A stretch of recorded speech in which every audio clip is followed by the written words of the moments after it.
नमस्कार। आप सभी लोगों का हार्दिक स्वागत करती हूँ रूबरू के इस शानदार मंच पर, जो इरशाद राही जी और अजहर हुसैन जी मिलकर चला रहे हैं। और उम्मीद करते हैं कि धीरे धीरे रूबरू एक बहुत ही ऊंचाई को प्राप्त करेगा। और साहित्यकारों के लिए एक संगम है जहाँ पे बहुत सारे साहित्यकार मिलते हैं और कहानियाँ, कविताएं और लघु कथाएं यहाँ पर लिखते हैं। आज माफ़ी चाहूँगी, थोड़ी सी देर इस वजह से हुई कि हम लोग स्ट्रीमिंग करना चाह रहे थे, लेकिन स्ट्रीमिंग किसी कारण से हो नहीं पाई। तो आज हम लोग ऐसे अलग मैं लाइव आऊँगी, फिर उसके बाद आज के हमारे जो मेहमान हैं, जो हमारे साहित्यकार और कहानीकार हैं, संदीप तोमर जी, जो पेशे से शिक्षक हैं। तो शिक्षा आप सब लोग समझ सकते हैं कि कितना एक नोबेल प्रोफेशन है और टीचर की हम लोग कितनी इज्जत करते हैं। तो संदीप जी वैसे भी काफ़ी सम्मानित हैं। अ, अपने प्रोफेशन में भी उन्हें बहुत सारे साहित्यिक पुरस्कार मिल चुके हैं और बेस्ट टीचर अवार्ड भी उन्हें मिल चुका है। बहुत सुंदर कहानियाँ और लघु कथाएं लिखते हैं। आज मेरा काफ़ी मन था कि उनके साथ लाइव स्ट्रीमिंग की जाए। काफ़ी कोशिश भी की अजहर जी ने भी और हम लोगों ने, लेकिन पता नहीं क्या कारण है कि मेरा स्ट्रीमिंग नहीं पॉसिबल हो पाया। कुछ इंटरनेट कनेक्शन या कुछ प्रॉब्लम हो सकती है।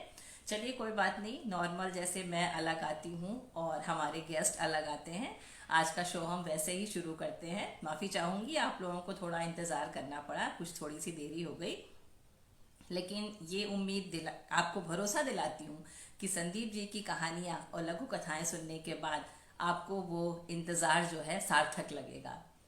तो मिलते हैं संदीप जी से, जो दिल्ली से हैं और पेशे से शिक्षक हैं। अपनी शानदार कहानियाँ और लघु कथाओं के साथ मिलते हैं आज उनसे। स्वागत है संदीप जी, आप आइए और अपनी कहानियों से इस मंच को लाभान्वित करिए। इरशाद जी और अजहर हुसैन जी, आपका हार्दिक आभार।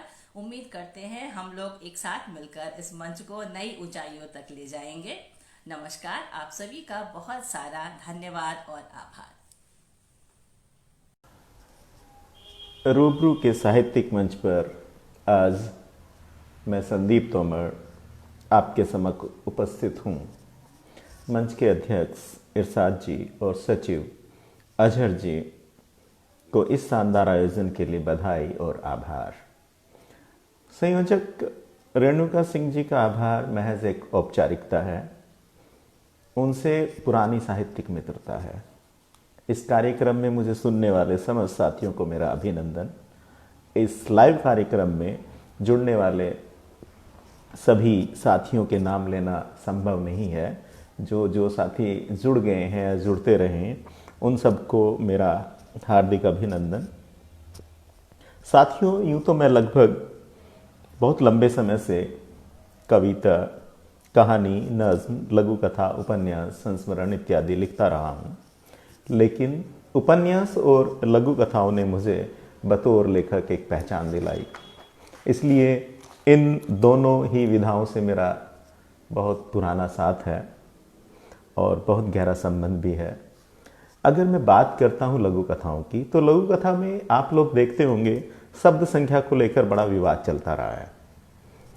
कुछ लोग लंबी लघु कथाओं की बात करते हैं, कुछ लोग बहुत छोटी लघु कथाओं की बात करते हैं, कुछ लोग उसकी परिभाषा के ऊपर बात करते हैं। मेरा अपना मानना है कि रचना अपना विस्तार स्वयं पाती है, इसमें शब्द संख्या बहुत ज़्यादा मायने नहीं रखती है। ये 30 से 35 शब्दों की भी हो सकती है, 350 शब्दों की भी हो सकती है, और अगर कथ्य डिमांड करता है बड़ी लघु कथा की, तो वो 1500 शब्दों तक भी हो सकती है। अब इस विषय पर मैं ज़्यादा कुछ नहीं बोलूँगा। मैं आपके सामने 2-3 लघु कथाएं पेश करूँगा। आप उन लघु कथाओं को सुनने के बाद अंदाज़ा लगा सकते हैं कि लघु कथा में शब्द संख्या कितने मायने रखती है। आलोक सातपुते जी की एक रचना है झटका। अब देखिएगा, तो शुरू करता हूं मैं झटका। क्यों यार, तुम तो चिकन चिली की प्रति प्लेट की कीमत ज़्यादा बता रहे हो, जबकि बाजू वाला तुम्हारी दरों से आधी दरों पर दे रहा है। साहब, वो मुर्गों को हलाल करता है, जबकि हम झटके वाले हैं। तब तो तुम्हारा ज़्यादा पैसा लेना जायज़ है। इतनी सी लघु कथा है। आप समझ सकते हैं कि बहुत सीमित शब्दों में, बहुत कम शब्दों में आलोक सातपुते ने इस रचना को कितनी खूबसूरती के साथ पेश किया है। अब इससे थोड़ा सा बड़ी लघु कथा, मतलब शब्दों के हिसाब से, और आप देखिएगा ये मेरी लघु कथा है, खुदा का घर। यह मस्जिद गांव के बाहर स्थित थी। उस मस्जिद का दरवाज़ा बंद था। लोग रात 8 बजे की नमाज अदा करके कब को अपने अपने घरों में जा चुके थे। बाहर तूफान और बारिश जोरों पर थी। तभी किसी ने मस्जिद का दरवाज़ा खटखटाया। कौन है वहां? हाथ में लालटेन पकड़े मौलवी ने दरवाज़ा खोलते हुए पूछा। क्या एक रात के लिए यहां विश्राम मिलेगा? बाहर सिर से पांव तक भीगी एक बुर्काधारी महिला ने उम्मीद भरे स्वर में बहुत ही विनम्रता से कहा, नहीं, यह इबादत खाना है, कोई सराय नहीं है। वैसे भी यहाँ कोई जनाना नहीं रह सकता। मौलवी ने बहुत ही रूखे स्वर में उत्तर दिया। लेकिन इस तूफान और बारिश में मैं कहाँ जाऊं बाबा? महिला गिड़गिड़ाई। उसकी बात अनसुनी कर मौलवी पीठ मोड़कर मस्जिद का दरवाजा बंद करने के लिए पलटा तो महिला की मायूसी बढ़ गई। बीवी जी, वो सामने कब्रिस्तान है, वहां छप्पर के नीचे रात काट लो। पास ही बारिश से बचने के लिए पेड़ के नीचे खड़े एक बुजुर्ग की आवाज़ सुनकर जैसे डूबते को तिनके का सहारा मिल गया। जलती हुई आंखों से मौलवी को घूरते हुए वह महिला बुदबुदाई, लगता है खुदा ने अपना घर बदल लिया है। मौलवी ने हिकारत से मस्जिद का दरवाज़ा खटाक से बंद कर दिया। तो दोस्तों, ये 2 लघु कथाएं मैंने आपके सामने रखी, जिसमें एक लघु कथा बहुत सीमित शब्दों में थी, एक और दूसरी लघु कथा को आपने देखा, इसमें शब्द संख्या कुछ ज़्यादा है।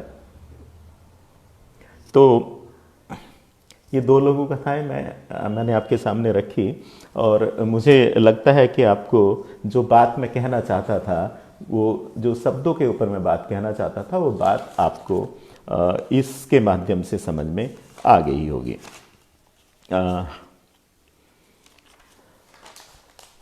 कुछ दोस्त जो लिख रहे हैं, मैं उन कमेंट्स को देख लेता हूँ। हमारे रूबरू के एक एडमिन कह रहे हैं कि मंटो की याद दिला दी, धन्यवाद आपका। उषा जी कहती हैं कि आज आपको सुन ही लिया। तो उषा जी, वैसे मैं लाइव प्रोग्राम्स में आपको पता है बड़ा परहेज़ करता हूँ, लेकिन रेणुका जी जो है हमारी इतनी अच्छी मित्र हैं कि उनके आग्रह को टालना मेरे लिए मुनासिब नहीं था। तो शायद ये आखिरी भी हो इस कोरोना काल का मेरा, और पहला तो है ही।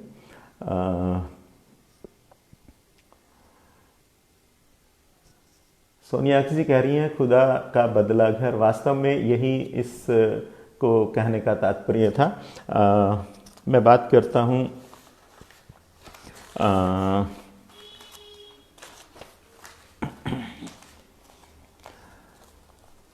मैंने लघु कथाओं के साथ साथ कुछ कहानियाँ भी लिखी हैं, और मेरा पहला कहानी का जो संग्रह था वो 2005 में आया था, टुकड़ा टुकड़ा परछाई के नाम से। उसमें एक टाइटल स्टोरी थी जिसको मैंने पुनर्लेखन किया। हालांकि वो एक बड़ी स्टोरी थी, लेकिन बाद में उसको मैंने थोड़ा सा कंप्रेस करने की कोशिश की, और उस कहानी को जब मैंने अलग अलग जगह पे भेजा तो पुणे में एक पूर्व एसोसिएट प्रोफेसर हैं दीप्ति गुप्ता जी, उन्होंने उस कहानी के ऊपर कुछ शब्द कहे थे। पहले मैं वो शब्द आपके सामने रखना चाहता हूँ, और उसके बाद मैं वो कहानी आपके सामने रखूँगा। छोटी कहानी है, ज़्यादा समय आपका नहीं लूँगा। दीप्ति गुप्ता जी कहती हैं कि कहानी परछाई पीछा नहीं छोड़ती पढ़ी, नायक की कतरा कतरा पीड़ा, उसका टूट कर अपनी प्रेयसी को उसकी हर बात को याद करना मन को तर करता गया। नायिका भी शिद्दत और संजीदगी से नायक के प्रेम में सरापा डूबी हुई है। तवस्सुर में दोनों एक दूसरे से कितना प्यार, कितना दुलार, कितने आंसू, कितनी मुस्कान बांटते हैं, पर फिर भी उनका अंतस आधा भरा और आधा खाली रहता है, क्योंकि गहरे प्रेम का तल कभी पूरा नहीं भरता।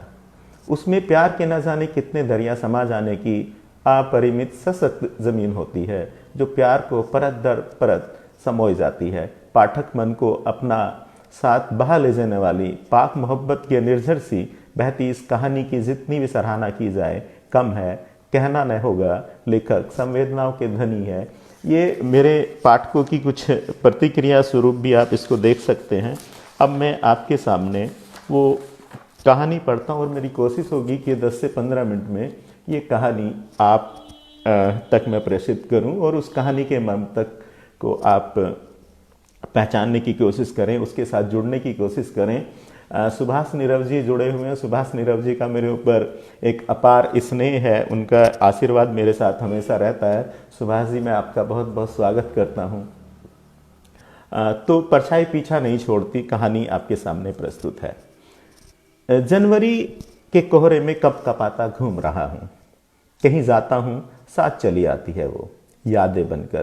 कितनी बार पूछना चाहा, कहाँ चली गई थी तुम, फिर असहज असमंजस में पड़ जाता हूँ। दुनिया से रूबरू होते हुए भी खुद को अजनबी निगाहों से देखने लगता हूँ। अंदर का दृश्य दीख पड़ता है। परत दर परत 3 साल का है, हमेशा जिंदगी की सीढ़ियों पर एक सफल रंगमंच की नायिका की तरह रही। इतना कुछ बदल गया, एक नयापन आ गया, रुमानीपन भी। पर कितना कुछ है जो आज भी सुलगता है, धधकता है। कमला नगर की दुकानें आज भी वैसी ही भीड़ समेटे हैं। वही चहल पहल, वही खरीदारी का सामान, वही जूस वाला, वही बंटे की रेहड़ियाँ बड़े गिलासों के साथ। नरुलाज, उडुपी, मैकडोनाल्ड के आगे का शोर शराबा और अंदर बैठे जोड़े। गोल चक्कर के आसपास से निकलने वाली सड़कें जिन्हें मैं अक्सर भूल जाता था। कौन सी सड़क विश्वविद्यालय जाएगी और कौन सी शक्ति नगर और कौन सी रूपनगर। आज वो सब खरीद लेने का मन होता है जो उस वक्त वह खरीद लेना चाहती थी। वो पेंटिंग भी जो उसे बेहद पसंद आई थी। लेकिन जेब टटोलकर मैं चुप हो गया था और उसने भी बहाना बना दिया था जैसे उसे इतनी भी पसंद नहीं कि खरीदी जाए। कमरे में थकान से ध्यान बटाने लेता हूँ, लेकिन पलकें बंद होते ही वह बिना आहट फिर चली आती है। खड़ी निहारती रही। मैं बेखबर लेटा हूँ। उसके चेहरे पर मायूसी के बादल हैं। उठकर खिड़की से बाहर झांक उसका घर देखने की कोशिश करता हूँ। कुछ दिखाई नहीं देता। दिल्ली की ऊंची इमारतें आकाश को छू लेने को आतुर। ये दुनिया भी ना कितनी बड़ी है, जहां तक नहीं तरासे जा सकते। सीढ़ियों से नीचे उतर बाहर पार्क में बेंच पर बैठ गया हूँ। यहाँ से एक रास्ता उसके घर की ओर ले जाएगा। बेंच घूमती हुई नजर आती है, जैसे अभी उसके घर के सामने जाएगी। यादों के साथ छुपा छुपी के खेल में जैसे मैं ही सबसे पहले पकड़ा गया और सारी रात छिपी हुई यादों को ढूंढने में बीत गई। मैं हर दिन को ढूंढ रहा हूँ कि कोई भी दिन पकड़ में आए और मुझे ढूंढे रात भर। इसी तरह वह रात मुझे सताती रही। मैं उसका हाथ अपने हाथों में लिए रात भर सुनसान सड़कों पर घूमता रहा। वो अपना सिर मेरे कंधों पर टिकाए टहलती रही। मेरा उससे मिलना भी एक इत्तेफाक से कम नहीं। दीवार के साथ रखी कुर्सियां जिस पर वो मेरे बराबर में बैठी थी, अचानक उसका मुझसे बात करना, परिचय, पहली मुलाकात में इतनी आत्मीयता, इतना साफपन। वह अक्सर मुझसे मिलने आती, तर्क करती, कभी हंसती, कभी चुप हो जाती। उसके तर्क मुझे निरुत्तर करते। उसकी कविताएं और छुअन के बीच उसकी मन संवेदना होती। अभी अभी बारिश बंद हुई है। इंडिया गेट पर शाहजहां रोड की तरफ के मैदान में बैठा हूँ। जमीन गीली है। मिट्टी की सौंधी खुशबू को पहचानने की कोशिश करने लगता हूँ। यह उसी की महक है। मिट्टी से निकलती, पानी संग खेलती उसकी अपनी महक, पत्तों के संग मिट्टी में दबी उसकी यादें। मेरा मन असहाय पीड़ा से भर उठता है। मैं दुकान पर जाता हूँ और बोतल लेकर लौटता हूँ। जनवरी की ठंड से भरी रात, ठंडी हवा के झोंके, पार्क की बेंच पर बैठ जाता हूँ। एक क्षोभ है मेरे मन में, अपने आप पर गुस्सा आता है। मैं पीता हूँ इतनी ठंडी रात में, उसकी यादों को ठंडा पड़ जाने के भय से। मैं उसकी यादों को गर्माहट देने के लिए, अपने कालेपन को कम करने के लिए किनारे किनारे दूर निकल जाता हूँ। मेरे पैर लड़खड़ा रहे हैं। अचानक कानों में एक आवाज़ सुनाई पड़ती है। चारों तरफ नज़र दौड़ाता हूँ, कहीं कुछ दिखाई नहीं पड़ता। गहन सन्नाटा और घुप अंधेरा। अपने अंदर कुछ टटोलने लगता हूँ। वह मेरे शरीर से निकलती दिखती है, दूर जाते हुए। चंद कदम चल वह मुड़ती है, मेरी तरफ देखने लगती है। एकटक देखती ही जाती है। मानो अंतिम बार हमारी नजरें मिल रही हैं, या कि पहली बार एक आवाज गूंजती है, पहचाना। वह जितने कदम आगे चली उतना ही पीछे। उसने मेरा हाथ पकड़ लिया है। मेरी सांसें उसके अधर पर गर्मी उगल रही हैं और मेरा हृदय तीव्र कंपन कर रहा है। मैं जानती थी तुम मुझे भूले नहीं हो। उसकी मंद आवाज मेरे हृदय तल तक पहुंची। कैसे भूल सकता हूं तुम्हें, हर पल तुम्हारा इंतजार रहता है, मैं प्रत्युत्तर में कहने लगता हूं।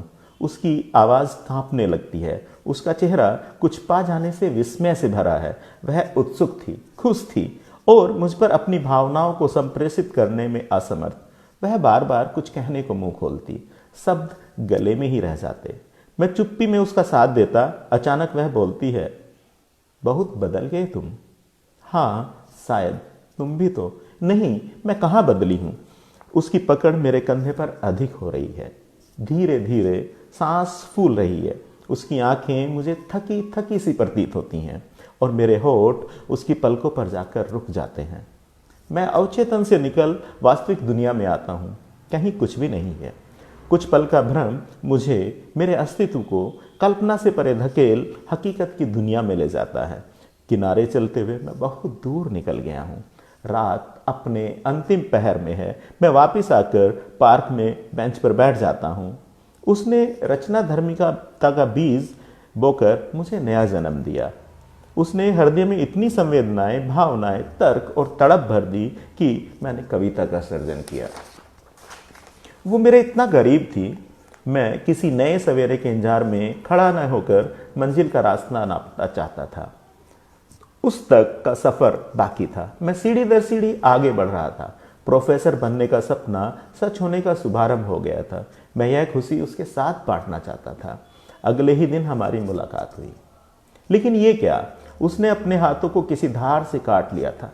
खून का रिसाव अभी बंद नहीं हुआ था। उसके चेहरे की हवाइयाँ उड़ रही हैं, आंखें तरबतर हैं, साथ ही चेहरे पर पुरानी आत्मीयता भी दिख रही है। वह कुछ कहना चाह रही है। रुलाई में कुछ स्पष्ट सुनाई नहीं पड़ रहा है। मैं अपनी तलाश में यहाँ तक आई हूँ। शायद बहुत देर हो गई। मैं खुद में कहीं खो गई हूँ। शायद मैं संकट की घड़ी में कुछ भी पाने की स्थिति में नहीं हूँ। वह वापस जाना चाहती है। मेरे हाथ कांपने लगते हैं। उसकी आवाज़ें, उसकी बातें अस्पष्ट हैं। वह कुछ क्षण मेरी आंखों में झांकती रही।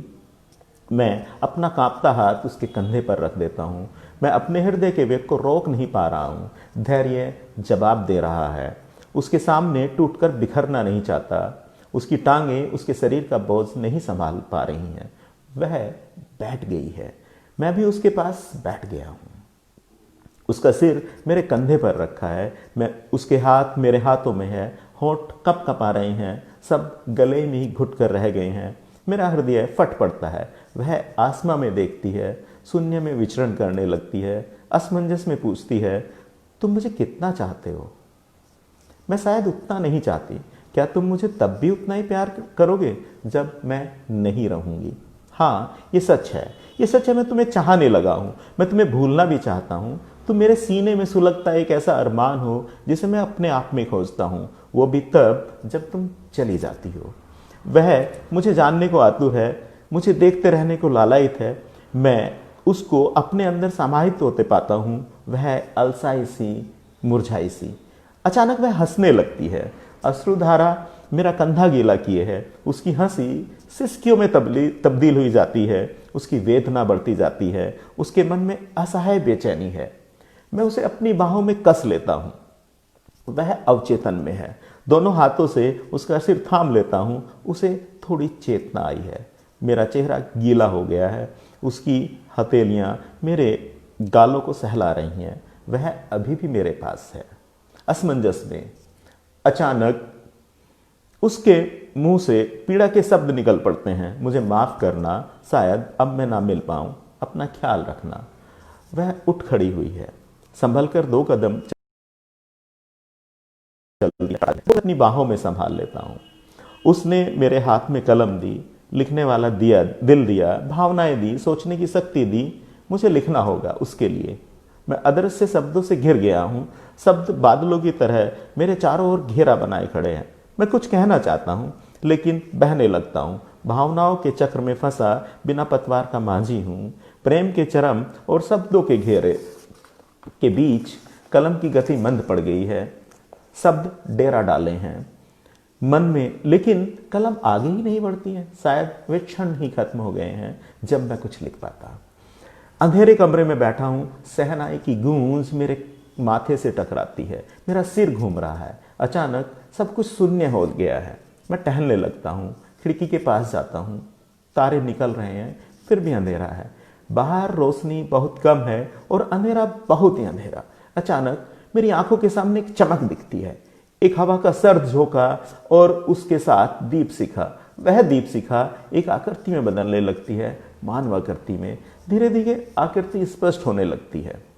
एक कपकपाता चेहरा वह मेरे सामने खड़ी है। काली घटाओं के बीच मैं अपने चांद को खड़ा पाता हूँ।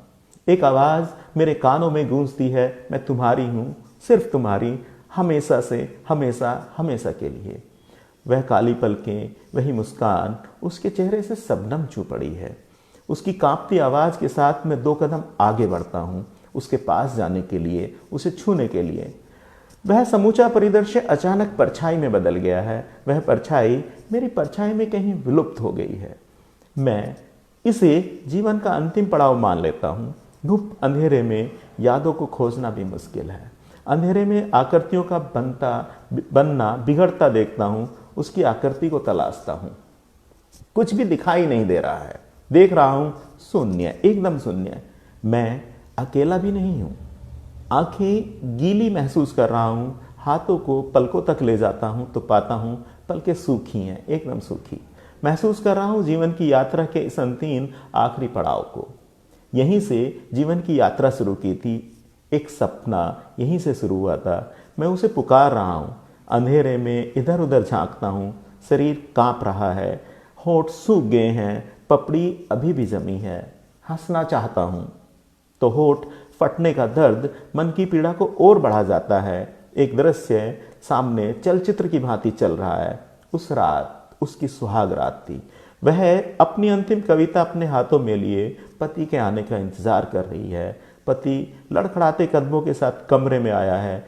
एकदम अप्रत्याशित, एक असंभव सा सपना वह कैसे बर्दाश्त कर पाती। टूट गई थी वह। उसे उस वक्त मेरी याद आई होगी। उसने मुझसे कितने वचन लिए थे। मैं उसकी यादों का हमसफर इस सदमे में कैसे उसे सांत्वना देता। उससे कोसों दूर जो था। अपना हर गम मुझे ही तो सुनाती थी। उसके हृदय का कंपन महसूस कर रहा था, लेकिन उस वक्त की नज़ाकत से अनजान अचानक मेरा हृदय फूट फूट कर रो पड़ा था।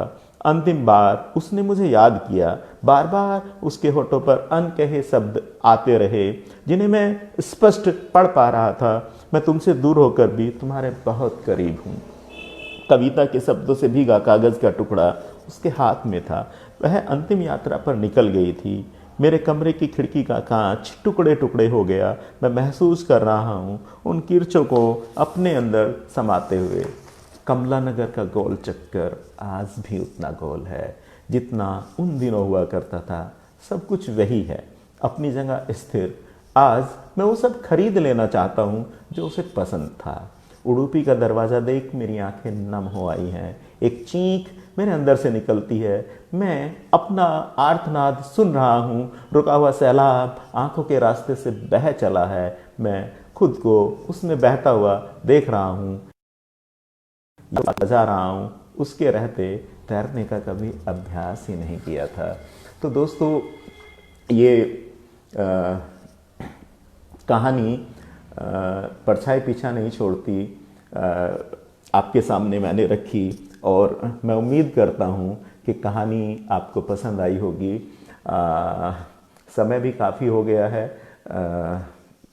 तो मैं अभी कुछ दोस्तों के मैसेजेस पढ़ लेता हूँ और उसके बाद हम लोग विदा लेंगे। पुष्पा राठौर जी कह रही हैं खूबसूरत अंदाज और आवाज़, बहुत बहुत शुक्रिया आपका। हरि कृष्ण जी बहुत बेहतरीन इंसान हैं। पहली बार रूबरू उम्मीद से बेहतर कह रहे हैं। आपका आशीर्वाद बना रहेगा तो आपकी उम्मीदों से और बेहतर और बेहतर रहेगा। हरि कृष्ण जी को हम प्यार से ताऊ भी कभी कभी कहते हैं। मेरे ही जनपद के रहने वाले हैं, उनका बहुत बहुत शुक्रिया। सच्चाई को अभिव्यक्त करती कविता पुष्पा राठौर जी, ये कविता नहीं कहानी थी, लेकिन अगर आपको इसमें काव्यात्मकता लगी तो ये मेरा हौसला अफजाई के लिए मेरे लिए बहुत अच्छी बात होगी। आपका बहुत बहुत आभार और धन्यवाद।